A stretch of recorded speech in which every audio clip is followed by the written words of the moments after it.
प्रिय सज्जनों एवं देवियों, आप सुन रहे हैं सदगुरु कबीर साहब का अमृतवाणी। स्वाद को अंग।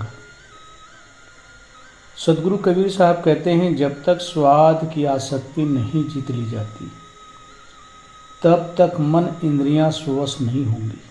अतः इसे जीतो, अर्थात मन पर विजय प्राप्त करो, तभी आप स्वाद पर विजय प्राप्त कर सकते हैं। खट्टा मीठा चरफरा जिह्वा सब रस ले, चोरों कुतिया मिल गई को अब पहरा दे। खट्टा मीठा चरफरा सब रस का आस्वादन जिह्वा देवी ले रही है। फिर चोरों से कुतिया जब मिल गई तो अब पहरा कौन देगा। सदगुरु कबीर साहब कहते हैं, जिसकी जिह्वा अपने वश में नहीं है उसकी मन इंद्रियां स्ववश नहीं हो सकती। वास्तविक में सज्जनों, जब तक हमारी जिह्वा हमारे वश में नहीं है तब तक जिह्वा रानी अनेक स्वाद का रस लेती रहेगी और हमें दुख कष्ट देती रहेगी। क्योंकि जिह्वा के स्वाद में जिस प्रकार से मछली मारी जाती है, उसी प्रकार से मनुष्य भी जीवन में दुख और क्लेश पाते हैं। जिह्वा का स्वाद वैसे तो सभी लोग लेते हैं, लेकिन इस स्वाद के लालच में पड़कर हम ऐसे जीवन में दुख बना लेते हैं जिससे वह स्वाद हमारे जिह्वा से जाती नहीं। उस स्वाद में आसक्ति बन जाती है तो वही दुख का कारण होता है। जैसे किसी को शुगर या डायबिटीज का रोगी है, डॉक्टर ने कितना भी मना किया कि मीठा नहीं खाना है, परंतु जिसको स्वाद लग गया है मीठा का, वह किसी न किसी प्रकार से मीठा का स्वाद ग्रहण करेगा, चाहे शुगर लेवल ज़्यादा हो और दुख तकलीफ देते हों। उसी प्रकार से जिह्वा के स्वाद में अनेक प्रकार के लोग दुर्व्यसन करते। जिह्वा के स्वाद में पड़कर ही तो आदमी मांस का, शराब का सेवन करते, नाना प्रकार के निर्जीव प्राणियों को, सजीव प्राणियों को मारकर खाते। मुर्गी, मछली, बकरा, भैंस, ये जिह्वा के स्वाद के कारण ही तो है जो पाप कर्म करती है। और इस जिह्वा के स्वाद के कारण मनुष्य जो है नाना प्रकार के दुर्गुणों का भी सेवन करते हैं। जैसे शराब जबकि जीवन को खराब करता है, उसी प्रकार से तंबाकू, सिगरेट, बीड़ी, नाना प्रकार से गुटखा, इन सब बुराइयों में जीव फंस जाता है। सदगुरु कबीर साहब कहते हैं कि चोर से कुतिया जब मिल गई तो अब पहरा कौन देगा। उसी प्रकार से मन जो है स्वाद में आसक्त हो गया तो जीव को कैसे अपने वश में रखेगी। खट्टा मीठा देख के रसना मेले नीर, जब लग मन पाको नहीं काचो निपट कथीर। खट्टा मीठा आदि रसीले पदार्थों को देखकर यदि मारे लालच के जिह्वा से पानी छूटने लगा तो जब तक मन पक्का निर्विषय नहीं हुआ तब तक मनुष्य नितांत कच्चा एवं कांच है। सदगुरु कबीर साहब कहते हैं, खट्टा मीठा देखकर जीभ में पानी आ जाता है। खटाई देखकर आदमी के जो है जीभ में पानी आ जाते हैं। अनेक रसीले पदार्थों को देखकर आदमी के जिह्वा में पानी आ जाता है और उस स्वाद को पूरा करने के लिए वह जो है मेहनत भी करता है और उस मेहनत से जो है वह रस लेता है। सदगुरु कबीर साहब कहते हैं कि लालच में पड़कर जिह्वा रानी क्या क्या नहीं करवाती है। सदगुरु कबीर साहब कहते हैं, जब तक मन पक्का निर्विषय नहीं हुआ तब तक मनुष्य नितांत कच्चे एवं कांच हैं। अर्थात मनुष्य का अपना मन निर्विषय नहीं हुआ तब तक मन विषयों में लगा ही रहेगा। वो मन को जीत नहीं सकते, इंद्रियों को जीत नहीं सकते। इसलिए सदगुरु कबीर साहब जो है स्वाद को लेकर कहते हैं, आहार करें मन भावता जिह्वा के रे स्वाद, नाक तलक पूरन भरे क्यों कहिए वे साध। जिह्वा के स्वाद में पड़कर जो मन को अच्छे लगने वाले आहार खोज खोज कर खाते हैं, खोज खोज कर ग्रहण करते हैं और नाक तक पूरा भरते हैं, उनको साधु संत क्यों कहना। सदगुरु कबीर साहब कहते हैं कि यहाँ तक कि साधु संत भी जिह्वा के स्वाद में पड़कर जो है नाक तक पूरा भर लेते हैं, गला तक जो है स्वाद के लालच में जो है ग्रहण कर लेते हैं और अनेक प्रकार के फिर जो रोग पैदा हो जाता है। रोग का कारण है हमारा अपना खान पान। हमारे खान पान में जिह्वा कंट्रोल में नहीं है, खान पान में कंट्रोल नहीं है, तो शरीर जल्दी रोगी होकर पीड़ित होता है और साधना भजन नहीं हो सकता। इस शरीर के पीड़ा से हम पीड़ित हो जाते हैं। इसलिए सदगुरु कबीर साहब कहते हैं यहाँ तक कि साधु संत भी अपने जिह्वा को अपने वश में ना रख करके गले तक नाक तक भर लेते हैं। लालच लग गया, कभी कभी भक्तों के यहाँ अच्छी अच्छी चीज़ों का पकवान बनाए जाते हैं, जब भंडारा होता है तो कितने संत लोग, कितने साधु लोग अपने जिह्वा को अपने वश में ना रख करके इतना खा लेते हैं कि बाद में उनको पीड़ा होता है। सदगुरु कबीर साहब कहते हैं ऐसे साधु संत जो है साधु संत नहीं है, जो अपने वश में मन को नहीं रख सकते, जिह्वा को नहीं रख सकते। माखी गुड़ में गड़ी रही पंख रहा लपटाए, तारी पीटे सिर धुने लालच बुरी बलाए। देखो स्वाद में पड़कर मक्खी गुड़ में फंस गई और उसके पंख फंस गए।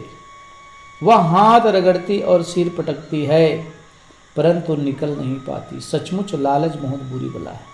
सदगुरु कबीर साहब मक्खी का उदाहरण देते हैं। जिस प्रकार से मक्खी स्वाद के लालच में गुड़ में फंस जाती है, चिपचिपा गुड़ होता है, उसमें जो है वो उसका रस लेने के लिए बैठ जाती है तो उसका पंख जो है उसी में चिपक जाता है। अब उसको छुड़ाने के लिए पैर पटकते हैं, सिर पटकते हैं और उसी में वो चिपक कर मर जाती है।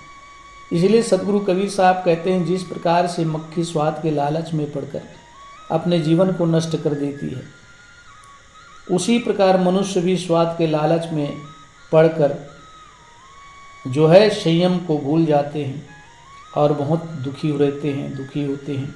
सचमुच में लालच बुरी बला है। मूड़ मुड़ाया मुक्ति को सालन को पछिताए, घोड़ा टूटे लोग बिन लोगन सो शिथिलाए। मुक्ति प्राप्ति के लिए मुड़ मुड़ाकर साधु सन्यासी हुए और मसालेदार तरकारी के लिए पछताते।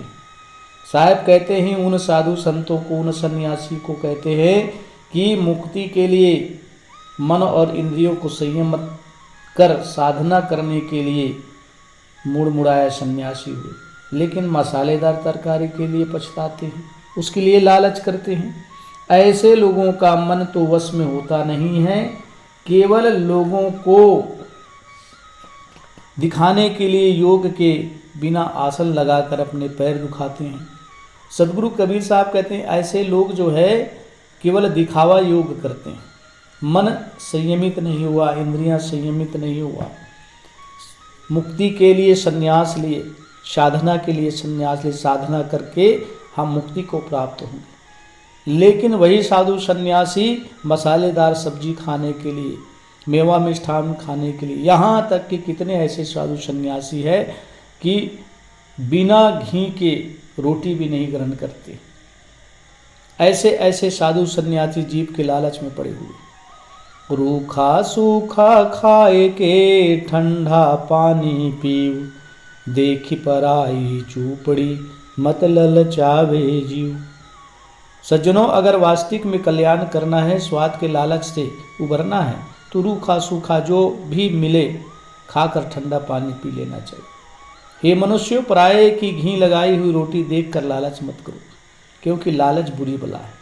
इसलिए सदगुरु कबीर साहब कहते हैं, जो भी साधारण रूप से सहज रूप से मिल जाए उसी में मनुष्य को संतुष्ट रहना चाहिए। दूसरे को देखकर कि उसकी रोटी में घी लगी है, वह तो मसालेदार सब्जी खा रहे हैं, नाना प्रकार के मेवा मिष्ठान खा रहे हैं, अरे उसको खाना है तो खाने दीजिए। खाने वाले देखो ज़्यादातर रोगी हो जाते हैं। अगर मन और इंद्रियों को संयम ना करें तो वही हमको दुख पहुंचाते हैं। इसलिए रूखा सूखा जो भी मिल जाते हैं उसको ग्रहण कर लेना चाहिए। किसी प्रकार से लालच लोभ नहीं करना चाहिए। आधी और रूखी भली सारी सोग संताप, जो चाहेगा चूपड़ी बहुत करेगा पाप। आधी और सूखी रोटी अच्छी है, पेट भर खाने में तो शोक संताप है, और यदि तू घी लगाई हुई रोटी चाहेगा तो बहुत पाप लगेगा। सदगुरु कबीर साहब कहते हैं कि आधी अगर सूखी रोटी मिल जाती तो भी अच्छा है, खाकर पानी पी लो, बस पेट तो ही भरना है। थोड़ा सा जीवन चलाने के लिए भोजन की आवश्यकता होती है, लेकिन जो लोग पेट भर खाते हैं, जानते पेट भर खाने से जठराग्नि को भी पचाने के लिए बहुत मेहनत करना पड़ता है और नाना प्रकार की फिर बीमारी पैदा होती है। इसलिए संत महापुरुष संयमित जीवन जीते हैं। यहाँ तक कि डॉक्टर भी कहते हैं, वैद्य भी कहते हैं कि पेट भर भोजन नहीं करना चाहिए, थोड़ा पेट को खाली भी रखना चाहिए, जिससे जठराग्नि तेज होकर उस भोजन को पचा सके, आसानी से पचाकर वह जो है हमें कुछ समय के बाद फिर भूख लग जाए, ऐसा भोजन करना चाहिए। सदगुरु कहते हैं, दूसरे की घी लगाई हुई रोटी को अगर ललचाएगा तो बहुत पाप लगेगा। पापों से बचने के लिए भोगों का त्याग करना आवश्यक है, क्योंकि भोगों में भी पाप होते हैं। अन्न पानी का हार है, स्वाद संग नहीं जाए, जो चाहे दीदार को चुपड़ी चले बराए। अन्न जल का भोजन है, स्वाद से क्या प्रयोजन। एक साधक को स्वाद का कोई प्रयोजन नहीं। इसलिए सदगुरु कबीर साहब कहते हैं, अन्न पानी का आहार। शरीर को अन्न पानी की जरूरत होती है, क्योंकि यह शरीर अन्नमय कोश है। अब इस शरीर को भोजन की ही आवश्यकता होती है, जल की आवश्यकता होती है। तो सदगुरु कबीर साहब कहते हैं, इस शरीर को चलाने के लिए थोड़ा सा अन्न और थोड़ा पानी की आवश्यकता होती है। स्वाद संग नहीं जाए, किसी भी प्रकार से स्वाद के साथ नहीं जाना चाहिए, स्वाद के लालच नहीं करना चाहिए। स्वाद से क्या प्रयोजन है। यदि सस्वरूप साक्षात्कार चाहता है तो चुपड़ी को उपाधि समझकर त्याग दें। सदगुरु कबीर साहब कहते हैं, अभी यदि आत्म साक्षात्कार करना चाहता है तो साहब कहते हैं कि नाना प्रकार के जो है स्वाद को त्याग दें। जो भी साधारण रूप में मिल जाए, सहज रूप में मिल जाए, उसी में जीवन चला लेना चाहिए। कल्याण इच्छुक को भोग इच्छुक कदापि ना होना चाहिए। अगर कल्याण करने वाला जो साधक हैं उसको कभी भी भोग की लालसा नहीं करनी चाहिए। जो मोटा महीन प्रारब्ध मिला हो, अर्थात जो कुछ भी मिल जाते हैं, सूखी रोटी भी मिल जाते हैं, सब्जी ना मिले कोई बात नहीं, ऐसे ही निर्वहन कर ले। साहब कहते हैं उसी से निर्वाह कर ले। यहाँ तक का यह अभिप्राय नहीं है कि घी चुपड़ी रोटी खाना पाप। अगर जो मिल जाते हैं साधारण रूप में उस खा लेना चाहिए, लेकिन नाना प्रकार के स्वाद के लालच में, लोभ में नहीं पड़ना चाहिए। किसी चीज के लिए कभी आग्रह ना करें, बल्कि अपनी ओर से रूखा सूखा भी आनंद माने। इसलिए सदगुरु कबीर साहब संयमित जीवन जीने की बात कहते हैं। और एक साधना करने वाले साधक को जो है मन और इंद्रियों को संयमित करने के लिए साहब कहते हैं किसी स्वाद में पड़ने की आवश्यकता नहीं। अगर किसी भक्त के यहाँ हम गए हैं, नाना प्रकार के मेवा मिष्ठान ला दिए, कोई बात नहीं, थोड़ा सा चख लिए, जितनी आवश्यकता है, जितना थोड़ा मन की तृप्ति के लिए थोड़ा सा ले लिए, कोई बात नहीं। लेकिन कितने लोग जो है ऐसे होते हैं कि इतने ठूस कर खा लेते हैं जैसे कभी ज़िंदगी में मिला नहीं। यही तो लालच, यही लोभ है, और यही लोभ लालच आदमी को दुख देता है। जिह्वा कर्म कछोतरी तीनों गृह में त्याग, कबीर पहले त्याग के पीछे ले वैराग। जिह्वा की स्वादासक्ति, बुरे आचरण तथा काम विषय, इन तीनों को गृहस्थी आश्रम में त्याग कर जब अपने मन को जीत ले तब पीछे से साधु वेश लेना चाहिए।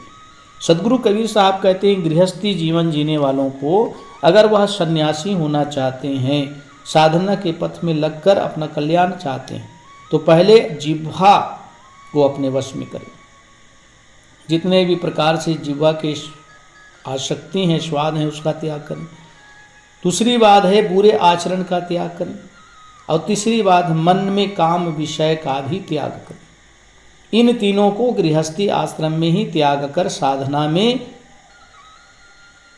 लगकर अपने मन को जीत कर पीछे साधु वेश धारण करना चाहिए। सदगुरु कबीर साहब कहते हैं कि ऐसे साधक कभी भी विषयों में नहीं गिरते, लेकिन आजकल कचरे जो है साधु हो जाते हैं। घर में खटपट हुआ तो कहते हैं चल बाबा मठ पर, चल संतों के मठ पर।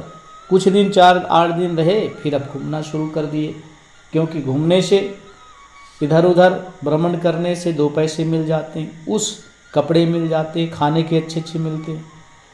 इस प्रकार से आदमी भटक जाता है। मनुष्य को आत्म कल्याण के लिए संन्यस्त होना चाहिए।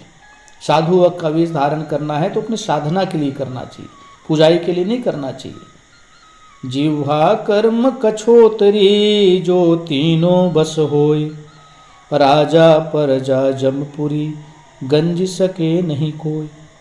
जिह्वा कर्म आचरण और शिश्न इंद्रिया, ये यदि अपने वश में आ जाए तो राजा प्रजा तथा मनोवासनाएं कोई भी कुछ बिगाड़ नहीं सकते। सदगुरु कबीर साहब बहुत सुंदर सी बात कह रहे हैं कि जिनका जिह्वा वश में हो गया और आचरण भी हमारे वश में हो गए, कर्म आचरण हमारे वश में, यहाँ तक कि शिश्न इंद्रियां भी हमारे वश में हैं, तो ऐसे साधक को न तो राजा, न प्रजा, भक्त, न मन की वासनाएं कभी बिगाड़ सकते। उपयुक्त तीनों पर विजय प्राप्त करने पर ही मनुष्य सुखी हो सकता है। इसलिए सदगुरु कबीर साहब कहते हैं कि मनोवासनाओं को स्वाधीन कर लेना, यही सबसे बड़ी साधना है। इस प्रकार से सदगुरु कबीर साहब स्वाद के लालच में ना पड़कर अपने मन और इंद्रियों को वश में करते हुए साधना के पथ में लगकर कल्याण करने की जिज्ञासा रखनी चाहिए और उस कल्याण के पथ में चलना चाहिए। चाहे कितनी भी कठिनाई आ जाए जीवन में, साधना को कभी नहीं छोड़नी चाहिए, क्योंकि जीवन बार बार नहीं मिलेगा, मानव तन बार बार नहीं मिलेगा। आज स्वस्थ है शरीर तो साधन भजन हो सकता है, कल यही शरीर बीमार हो जाए तो साधन भजन नहीं हो सकता। इसलिए सज्जनों, मानव तन मिला है, इस मानव तन को साधना में लगाकर अपना कल्याण करें।